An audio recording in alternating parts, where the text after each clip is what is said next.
세상엔 끓어오르는 정의감을 주체 못하는 사람이 있다. 나도 그런 성향의 사람이다. 이 성향은 때때로 트러블을 일으키는데 가장 큰 문제는 정치 얘기만 나오면 흥분한다는 것이다. 대학생 때는 친구와 정치 이야기로 한참을 싸우기도 했다. 그래서 나는 왜 정치 문제로 싸우게 되는지 궁금했다. 사회적으로도 민주당과 국민의힘은 언제나 대립하고 싸운다. 우리나라뿐만 아니라 어느 나라나 진보와 보수로 나뉘어서 싸우기 마련이다. 그런데 여기서 의문이 든다. 왜 세상은 진보와 보수로 나뉘어서 싸우는 걸까? 여기서 주목할 만한 사실이 있다. 전 세계적으로 진보의 이슈는 비슷하다는 것이다. 환경, LGBT, 인권은 전 세계 어딜 가나 진보의 이슈다. 도대체 왜 그럴까? 가능성은 두 가지가 있을 것이다. 첫 번째는 그게 절대적 진리라서, 두 번째는 인류의 절반만 도덕심이 비슷해서. 나는 인류의 절반만 도덕심이 비슷하다고 믿는다. 즉, 인간은 태어나면서부터 다른 도덕심 때문에 지지하는 정당이 차이가 나고 서로 싸우게 되는 것이다. 그렇다면 진보와 보수의 오름은 무엇이 다른 걸까?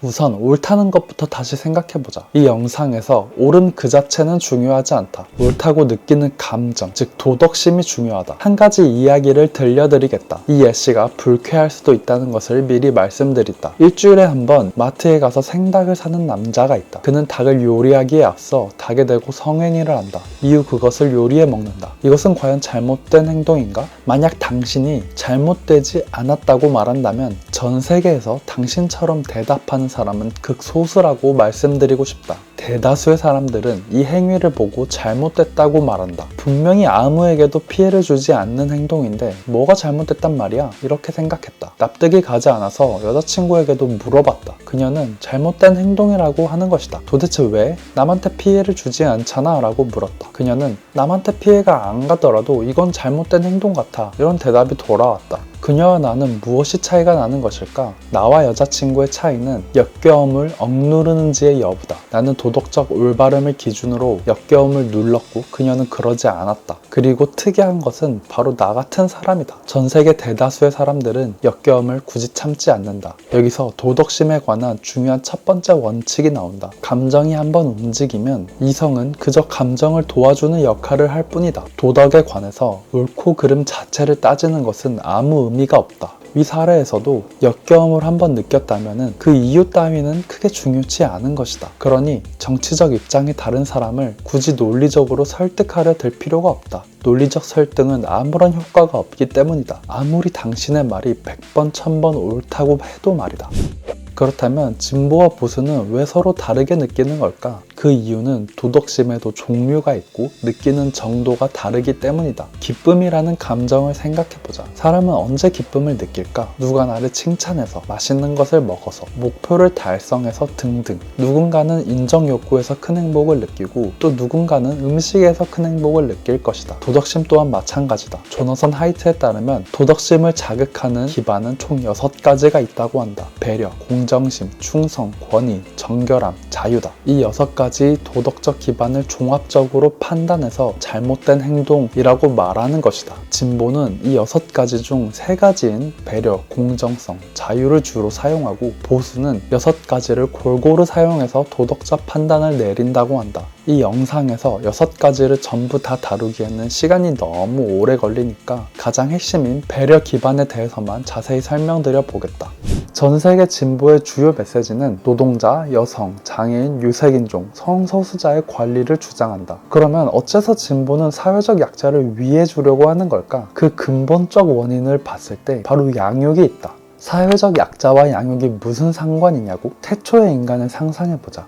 파충류는 한 번에 수많은 새끼를 생산한다. 그에 반해 인간은 한 번의 임신에 보통 한 명의 아이만 낳는다. 심지어 아이는 성장하는 데까지 굉장히 오랜 시간이 걸린다. 즉 인간의 임신과 육아는 위험도가 굉장히 높은 투자인 것이다. 그러니 아이의 고통과 필요에 민감한 양육자가 자신의 유전자를 후대에게 물려줬을 것이다. 여성뿐만 아니라 남성도 아이의 고통에 민감해야 더 선호됐을 것이고 이에 따라 남자에게도 그 유전자가 존재하게 된다. 이처럼 육아를 함에 있어서 내 아이의 고통에 민감한 것이 바로 배려 기반의 본래적 동인이다. 이 본래적 동인은 수많은 비슷한 것들에 의해서 자극받는다. 이것을 통용적 동인이라고 한다. 내 아이뿐만 아니라 다른 아이를 보면서 귀여움을 느끼는 것도 통영적 동인에 해당한다. 더 나아가서 동글동글한 무언가를 보면 귀여움을 느끼는 것도 마찬가지다. 귀여운 동물이 고통을 받으면 더욱 고통을 느끼는 것도 그런 이유에서다. 이 배려 기반 때문에 내 아이를 넘어서 타인의 고통에 공감하는 원인이 되는 것이다. 이게 약자에 대한 보호로 이어진다고 본다. 노동자, 여성, 성소수자의 권리를 주장하는 것으로 이어지는 것이다. 보수도 이 기반을 가지고 있다. 다만 진보와 차이점은 진보는 배려 기반을 유달리 중요시한다는 점이다. 그래서 진보와 보수가 충돌하는 지점이 생긴다. 예를 들어 범죄자 인권 같은 것들이다. 범죄자에게 강력한 처벌을 내리자고 했을 때 그것은 진보의 배려 기반을 자극한다. 그러다 보니 양측의 주장이 부딪히는 것이다. 이처럼 사회적 이슈가 되는 것들은 사람들의 도덕적 기반이 대립하는 경우가 많으며 정당은 사람들의 도덕적 기반 중 어느 것 하나라도 건드려서 자신들의 정치적 이익을 달성하려고 한다. 그렇다면 진보와 보수는 왜 서로 다른 도덕적 기반이 작동할까? 애초에 서로 똑같았다면 이런 문제도 없었을 텐데 말이다. 안타깝게도 인간은 태어날 때부터 그랬다고 조너선 하이튼은 주장한다. 그는 인간이 태어날 때 백지로 태어났으리라고 주장하는 것은 크나큰 착각이라고 말하는데 태어날 때부터 6가지 도덕 기반이 어느 정도 결정된 상태로 태어난다는 것이다. 예를 들어서 배려의 감각이 높게 태어난 사람은 약자의 고통에 쉽게 고통을 느끼고 그런 이들이 자연스럽게 커가면서 정치적으로 진보적 집단에 가까워지는 것이다.